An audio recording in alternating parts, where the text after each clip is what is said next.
It's a map of a curse.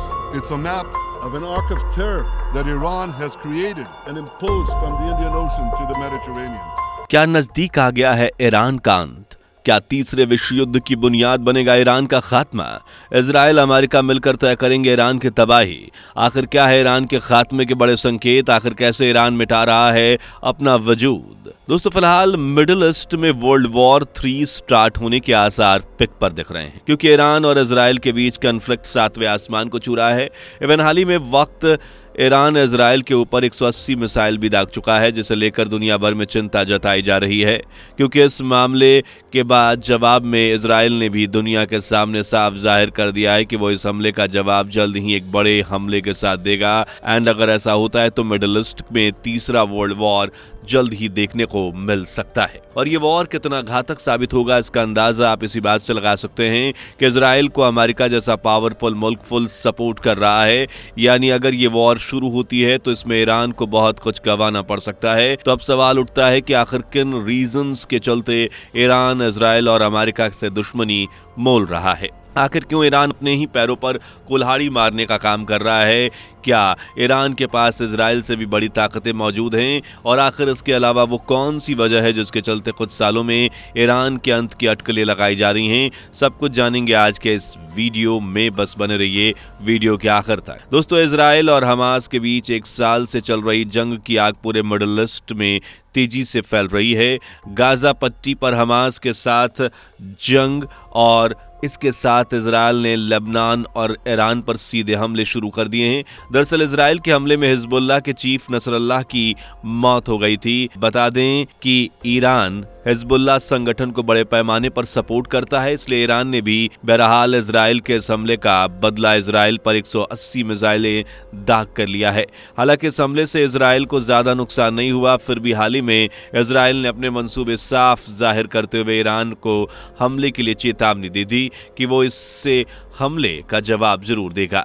अब ऐसे में सबसे बड़ा सवाल ये उठता है कि क्या ईरान और ईरान की ये दुश्मनी तीसरे विश्व युद्ध को अंजाम देगी, या फिर ये महज ईरान के अंत के संकेत है? क्योंकि आज ईरान के साथ बहुत कम मुल्क उसका साथ दे रहे हैं, जबकि इजराइल के पास यूएसए जैसे दुनिया के ताकतवर देश भी साथ खड़े हैं।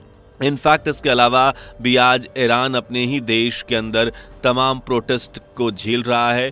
बता दें कि ईरान के लोग देश में कट्टर इस्लाम और शरिया का विरोध करते हैं और गवर्नमेंट के अगेंस्ट सड़कों पर उतर रहे हैं। इवन ये सिलसिला काफी दिनों से चलता आ रहा है। माना जा रहा है कि बांग्लादेश की तरफ से ईरान में तख्ता पलट होने वाला है और ये सब कुछ महज कुछ ही सालों में देखने को मिल सकता है, क्योंकि ईरान के हालात आए दिन बद से बदतर होते जा रहे हैं। एंड जो सबसे बड़ा खतरा ईरान में मंडरा रहा है वो है इजराइल और अमेरिका, क्योंकि दोनों ही ईरान को जड़ से खत्म करने की फिराक में हैं। दरअसल हाल ही में इजराइल के प्रधानमंत्री बेंजामिन नेतन्याहू ने ट्वीट किया था कि ईरान ने आज रात एक बड़ी गलती की और इसकी कीमत उसे चुकानी पड़ेगी।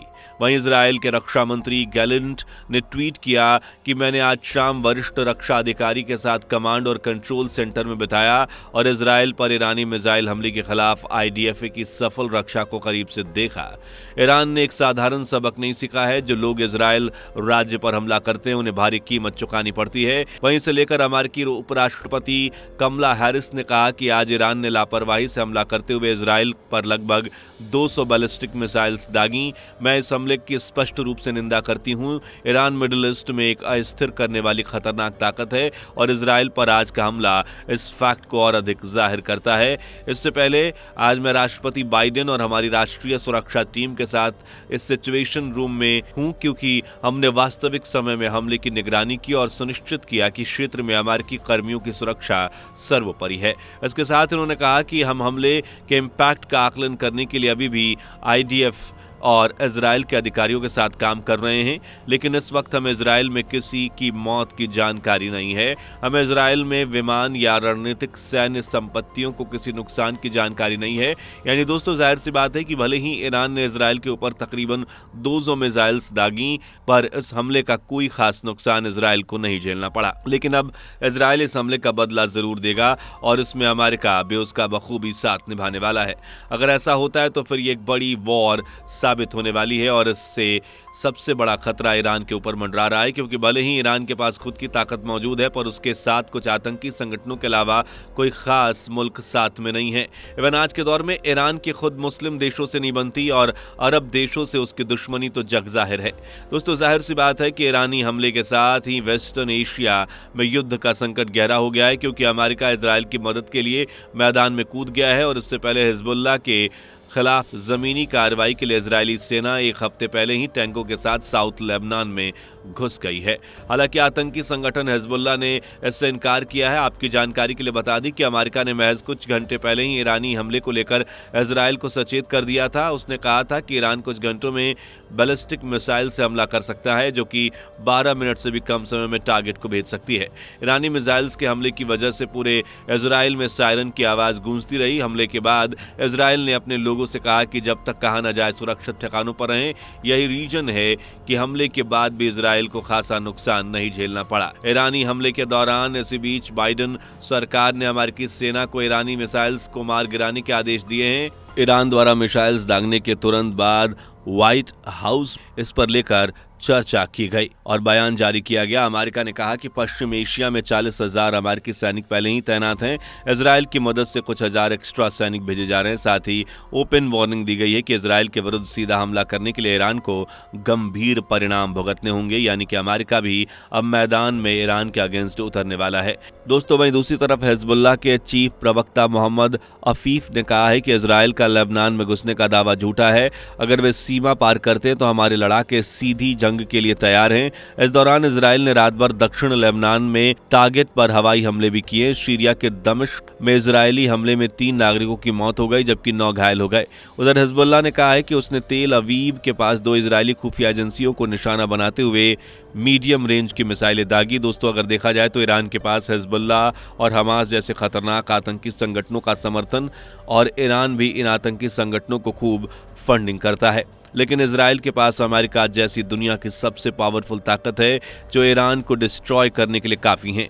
ऐसे में ईरान आज बुरी तरह से अपने अंत के गर्त में जाता हुआ दिखाई दे रहा है। फाइनली अगर देखा जाए तो ईरान अपनी सीमा के अंदर और सीमा के बाहर दोनों ओर से कई बड़ी मुसीबतों से घिरा हुआ है, क्योंकि ईरान अपने देश के अंदर कई तरह के प्रोटेस्ट को झेल रहा है और तख्ता पलट जैसी आगामी मुसीबत से जूझ रहा है। तो वहीं सीमा के बाहर अमेरिका, इजराइल जैसे मुल्क उसके ऊपर मिसाइल्स दागते खड़े हुए हैं।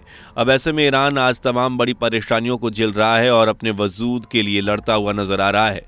ऐसे में अगर ईरान का तख्ता पलट होता है और अमेरिका, इजराइल उस पर बड़ा हमला करते हैं तो इससे ईरान की तबाही हुई तय है। वैसे आपको क्या लगता है, क्या ईरान इजराइल का सामना कर पाएगा या फिर ईरान अपनी अकेली ताकत के बलबूते इजराइल को मात दे पाएगा? कमेंट में अपनी राय जरूर साझा करें। सो फ्रेंड्स, आई होप कि आपको ये वीडियो जरूर पसंद आई होगी। वीडियो को लाइक एंड ज्यादा से ज्यादा शेयर करें और ऐसी तमाम इंटरेस्टिंग वीडियोज को देखने के लिए हमारे चैनल को अभी के अभी सब्सक्राइब करें एंड बेल नोटिफिकेशन को भी ऑन पर सेट कर लें ताकि कोई भी वीडियो आपसे मिस ना हो। सो मिलते हैं नेक्स्ट वीडियो में, तब तक के लिए नमस्कार, जय हिंद। दोस्तों, आपको स्क्रीन पर 2 और वीडियोस दिखाई दे रही हैं, जिसे देखने के लिए स्क्रीन पर क्लिक करें।